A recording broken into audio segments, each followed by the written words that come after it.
அறிவிப்பாங்க. விஜய் மீது ஒரு பெண் ரசிகை வந்து அவங்களுடைய கருத்தை வெளிப்படுத்திருக்காங்க. ஆனா திமுகவை சேர்ந்த ஒரு பேச்சாளர் கிடையாது. பேரை சொல்லுங்க. சிவாஜி கிருஷ்ணமூர்த்தி பொறுக்கி பைய, அயோக்கிய பைய, மொல்ல மாதிரி முடிச்சவிக்கு, கேவலமானவன், பச்சை அயோக்கியன். இதை விட பச்சை பச்சை எனக்கு பேச தெரியும், சில வார்த்தைகளை பயன்படுத்த தெரியும். எனக்கு பயன்படுத்தினா அடுத்த 5-6 நிமிஷம் கட்சி விட்டு நீக்கிடுவாங்க. இதுதான் ஜனநாயக பூர்வமான ஒரு கட்சி.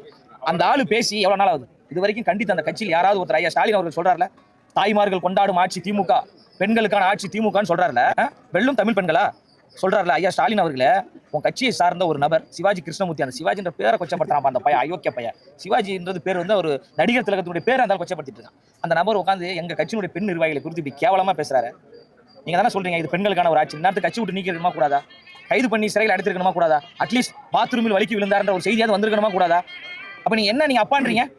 எல்லா தாய்மார்களுக்கும் சேர்ந்து தானே நீங்க அப்பா அவர்களே. உங்களுடைய பெண் பிள்ளைகளை குறித்து உன் கட்சியை சார்ந்த சிவாஜி கிருஷ்ணமூர்த்தி அவருடைய அண்ணனாவோ தம்பியாவோ தான் இருப்பான். சரி, உங்க தம்பி சிவாஜி கிருஷ்ணமூர்த்தி உங்க பிள்ளைகளை குறித்து, பெண் பிள்ளைகளை குறித்து ஆபாசமா பேசுறாரு.